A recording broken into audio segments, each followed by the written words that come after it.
O que é uma violência neonatal? São as violências cometidas nesse contexto contra o neonato, o recém-nascido. Então, eu queria entender também essa violência no puerpério que você citou.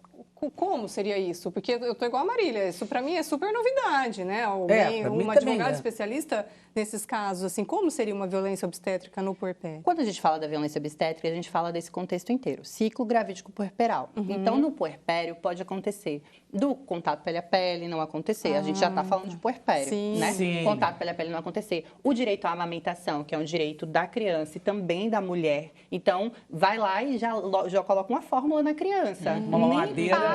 A mamadeira que, né, a gente tem consultoras em amamentação aqui no Brasil, adoro elas, inclusive, são muito parceiras, e que elas falam, né, sobre a questão das fórmulas lácteas, da questão da mamadeira, o quanto isso traz a confusão de bicos, isso também, né, não dá esse direito, não informar sobre isso, ou a mulher teve alguma intercorrência durante, né, depois, e não conseguiu acesso a essa criança. A questão da UTI, por exemplo, algumas crianças ficam na UTI, eu não consigo chegar na UTI, isso é importante. Os recém-nascidos também têm direito ao acompanhante ali também durante a UTI também. Porque é seu filho.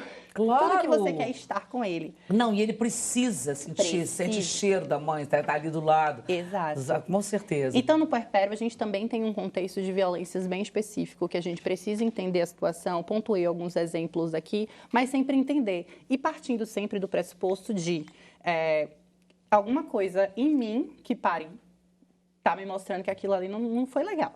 Né? Aí eu estava até conversando também antes de entrar. Algumas mulheres, às vezes, chegam até mim querendo contar as histórias. Elas querem se sentir validadas. Claro. Porque passei pela violência, aquilo tá ali na minha cabeça, mas eu não consigo conversar com a minha família, não consigo conversar com a minha psicóloga, às vezes. Então, elas chegam, às vezes, para mim, querendo contar a história, e aí, no final, elas falam, Andresa, realmente, eu não tô louca. Eu passei por uma violência. Você se sente acolhida, né, Andresa? Que você está validando aquilo para mim. E assim, algumas contam, às vezes, uns partos ou umas cesarianas, e eu fico assim, meu Deus, né? Mas elas contam como se fosse bom. Também não sou eu que você é profissional que vou apontar o dedo e falar, você foi violentada, porque isso também é violência. A gente precisa dar elementos para que ela vá entendendo e consiga compreender o que elas passaram. E algumas voltam compreendendo mesmo, às vezes algumas contam e falam assim, você achou o quê?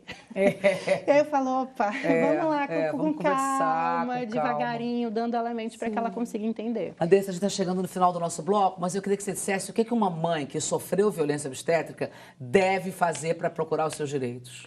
Ela precisa buscar o prontuário médico. O prontuário médico, gente, escutaram, né? O prontuário médico é muito importante. Eu digo prontuário antes de qualquer tipo de denúncia, tá? Primeiro pega o prontuário, geralmente eles dão um prazo para fornecimento desse prontuário. É importante pontuar que o prontuário fica aberto, então elas podem ter acesso durante a estadia no hospital. Mas muitos profissionais geralmente não deixam. Então, para não criar, né? Tenha alta, solicita seu prontuário e, a partir daí, pode registrar denúncia nessa própria ouvidoria e sempre pegar protocolo, porque, às vezes, os profissionais ouvem, ali está na ouvidoria, ouve aquilo e passa aqui e sai aqui. Não registra nada. Aí, depois, quando a gente vai denunciar, aqui nunca teve nenhum relato de violência obstétrica.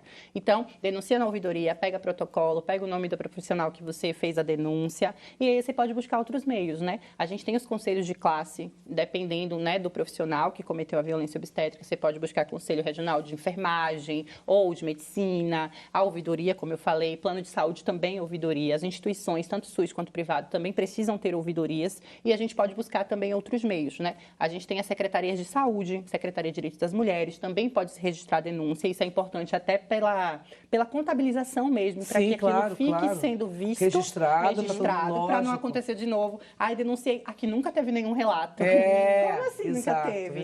E, né, a gente também tem as ações cíveis e também criminais, ações cíveis, defensoria pública, advogados particulares e criminal também advogadas, ou a depender da situação. E sempre antes, eu entendo, a gente tem muito contexto de buscar criminal, né? Então, acontece alguma coisa, vou na delegacia registrar um boletim de ocorrência, mas às vezes não é o melhor meio. Às vezes você não tem tantos elementos para isso. Busca um profissional, se explica antes, conta a história, entenda o que pode ser feito para você buscar os melhores meios e acabar não tendo uma improcedência judicial mesmo, porque as ações, apesar de serem diferentes, elas podem conversar entre si. Sim, com certeza. Quem vai defender, né, as instituições, os profissionais, são os mesmos, então vão trazer o que aconteceu em uma ação para outra. Andressa, muito obrigada. Fundamental sua participação aqui, querida. A gente continua conversando, tá? Certo. Que olha que era um tema que assim não me ocorria, cara. Eu falei, meu Deus do céu, e é tão importante, né? Parabéns, Andressa, pelo seu trabalho. Muito obrigada, é o que eu digo, nós mulheres.